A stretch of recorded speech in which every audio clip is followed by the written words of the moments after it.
Yo, what's up mga kabutingting? Yan good day po sa ating lahat mga kabutingting at welcome back sa ating munting channel. Yan mayroon ako ditong nahanap na gagawing kakaibang electric pan ito mga kabutingting. Ito ay box pan o ano ba tawag nito, pero ito ay stand pan.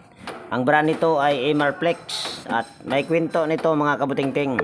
Ito daw ay 4 na beses ng pinalitan ng fuse. At pang-apat na pagpalit ng fuse nito ay ito na. Gumagana naman siya kaso bumagal. At ito daw, unang palit ng fuse ay ilang araw lang pumutok yung fuse. Pangalawang palit ng fuse, ganoon pa rin, hindi rin nagtagal. Pangatlo ay ganoon pa rin. Hanggang siya nakaapat na nilagyan daw ng thermal fuse na ewan ko anong fuse na nilagay.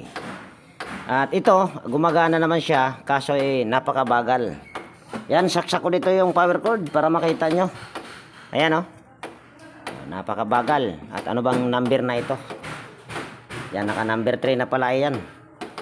So, ayan yung ating titignan. At first time kong maka-encounter ng ganitong klaseng electric pan. At yung kinuwento ko sa inyo kanina, tungkol doon sa pagpalit ng thermal fuse ay yung may-ari din yung wala na yung may-ari. Ayan si tatay. Siya yung nagkwento din sa akin na naka-4 na ito na palit na thermal fuse. So yan, bali yan, ito yung ating susolusyonan. So ito ay aking ibababa lang at dito natin ito sa baba titirahin. So ayan, bali nakababa na mga kabutingting. So una natin gagawin ay tanggalin lang natin tong tornilyo. At actually hindi ko to kabisado dahil first time ko lang na naka-repair ng ganito. Pero mayroon na akong idea kung ano yung problema nito. So yung square na kulay itim kung tatawagin nila.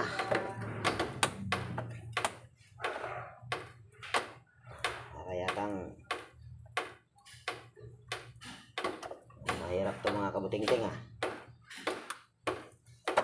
Tanggalin pa natin tong ibang tornilyo na nakapaikot.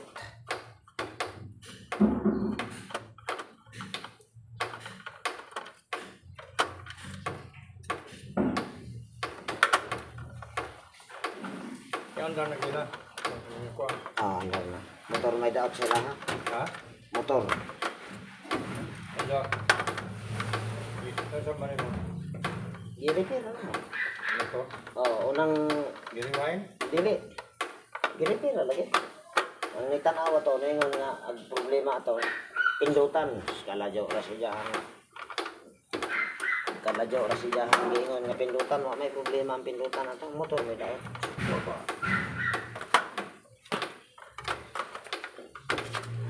Wala may tornilyo ang ban. Wala nang tornilyo yung iba. Katong nag-agawa na siguro ito. Ito di mo doon nila expert lagi. Dili man po ko expert ini tay. Sakto ra man po na kay gamay ng tiguhan. Ang patanaw siya ba sa katong kuan sa YouTube. Yung na ba kasi ko pa ka na i-bypass na ang wala sa tigo. Ayan. Tapos tanggalin lang natin ito. Baka madisgrasya at kakaibang ilisi ito.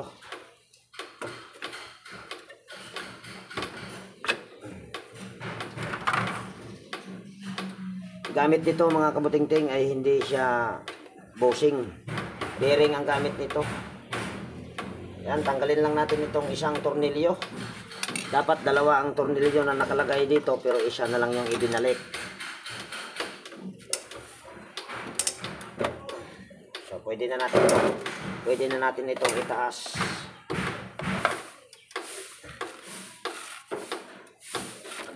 Tapos tanggalin lang natin yung Mas madyo ang palitan natin.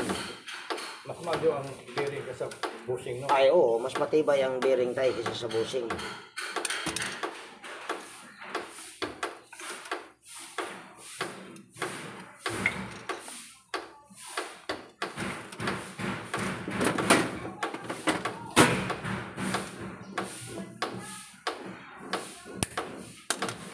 Ayan, Tapos ito yung suspitsa ko mga kabutingting, itong kapasitor na ito.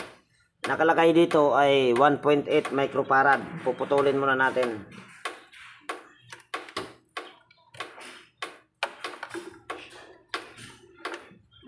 Ayan. Tanggalin lang natin itong close end wire connector.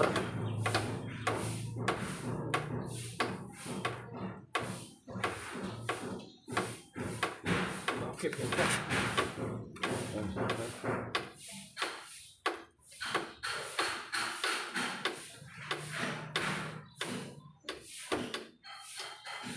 Oh. Ayaw matanggal ah. Kini dahil tingin niyo ka. Hindi. Ibabalik ko lang din kasi ito tayo kaya tatanggalin ko ng maayos. Kaso ayaw, putulin na lang natin. Ayan. Pero dahil pare-parehas ang kulay, balatan muna natin itong mga wire na ito para hindi tayo maligaw. Ayan. Kasi ikaw ito kita sa YouTube dong. Ewan ko lang. Sa ngayon tayo. Ano, taghan sila. Daghan sila. Pag daghan sila, dili to ako tayo. Ang tanaan ko sa taghan sila eh. Yan, pagsama lang natin ito. Mamaya mali ako. Hindi tayo malilito dahil pare-parehas ang kulay. Tapos kuha ako dito ng kapasitor. Ayan. Hindi mo sipit sa akin yung kapasitor may... yan ang problema tayo. So ito yung aking ikakabit to UF dahil ang original nito ay 1.8. Kung bababaan ko sa 1.5 babagal. Kaya tataasan ko siya ng 2 dahil wala rin namang nabibiling dito na 1.8.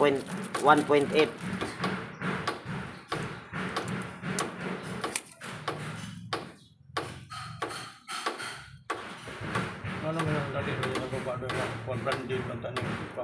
Branded pero Matrix. ewan ko lang tayo kung bakit madali siyang nasira. Kapay tuig lagi.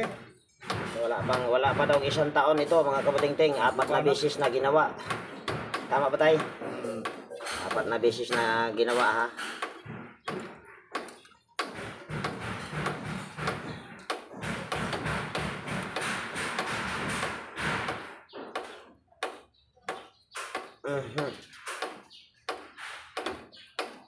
Putulin na rin natin ang kagwang. So ito yung kapasitor niya. So ito yung ating ititester kung tama ba na ito yung aking hinala.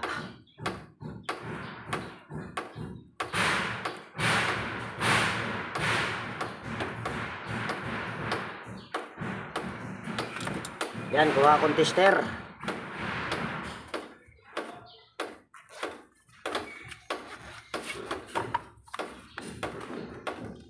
Kung sa panlima na ako nito na nag-repair tayo. Yoy. Kaduhan pa pero Pangalawa ako sa nag-repair pero panglimang beses na ito ni-repair ngayon. Ayan. Ayan.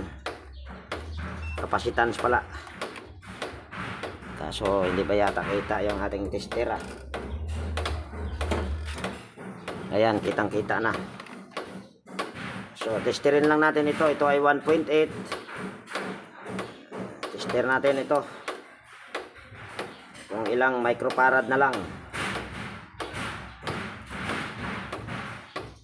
Parang wala na tayong nare-reading ah. 0-0 na. Baka naman hindi na naman naayos. Ayos na ayos naman. Upo nga muna ako. Ayan.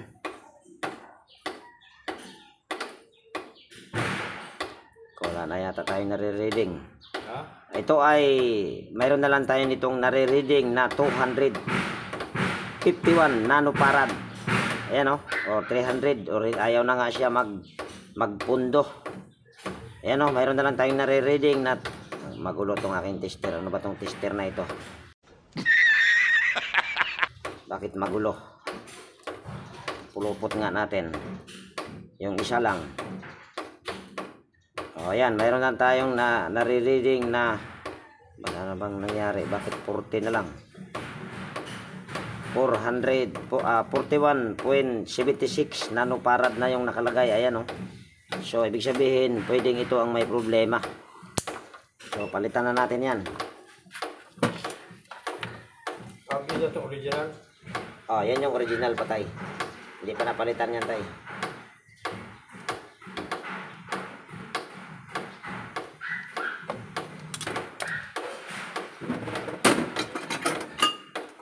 Yan, gagamit lang tayo dyan ng close and wire connector din.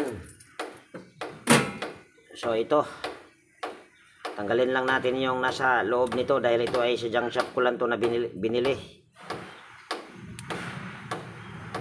Ayan, maganda pa yan. Ayan o.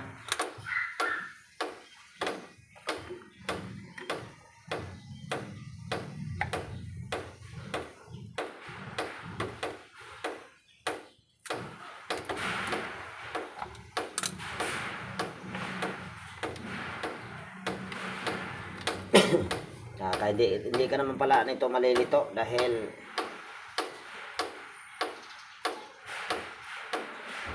yung kulay itim ay magkasama-sama.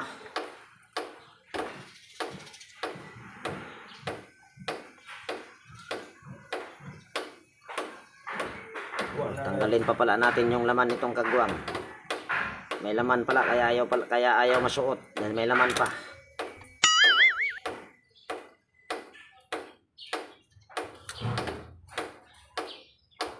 Ayan.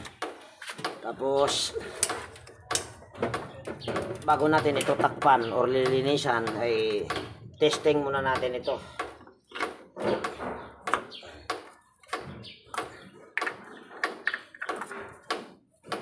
Ayan, tapos tatayo lang natin ito.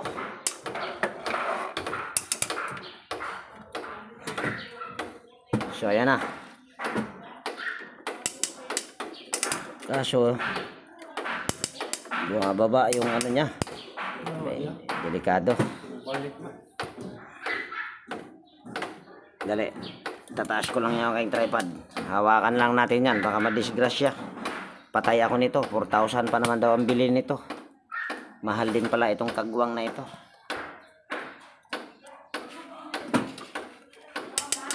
Ayan. Saksak ko lang dito yung power cord. Ayan. Ayan. O, ayan, napakabilis na. Ayan o. So, okay na tayo. So, napakabilis na mga kabuting-ting. So, ito ay ating lilinisan na lang. Siguro yung paglinis nito, hindi ko na ipapakita. Continue ko mamaya pagka na-assemble ko na yan. At kakaiba nga talaga itong electric pan na ito. Siguro malamig ito dahil naka-box pan ito. So ayan mga kabuting-ting, bali na-assemble ko na at pasensya na kung hindi ko na ipinakita yung pag-assemble at ganoon din yung paglinis. So saksak natin ito, final testing natin. Kita nyo naman kanina napakabilis. So ikutin lang natin dito sa number 1. Ayan. Ayan na. Oh, ayan yung number 1 tay. Mabilis talaga yan tay. At malamig nga ito dahil ito ay box pan. At hindi ko alam kung ano talagang tawag nito mga kabuting-ting. Basta ito ay stand pan na box pan na ang brand ay Emarflex. Lagay natin sa number 2. Ayan. Ayan o. Napakabilis. Number 3. Ayan. Napakabilis talaga. Ito naman, pag dito natin dito sa kabila, ayan. Magsiswing naman din yan siya. O, ayan o. Kakaiba. Kakaibang electric pan na ito mga kabuting-ting. Yan. So okay na yan tay. Okay na. Sa kalibo kay tag 4,000 man. 250 ra tay, 250 ra. Maro na yung sukot og mga electric pan. Oo. So yan. Okay na yan mga kabuting-ting. So dito ko natapusin yung video natin sa araw na ito. At kung nagustuhan mo itong video na ito, baka pwedeng pa-like at pa-share.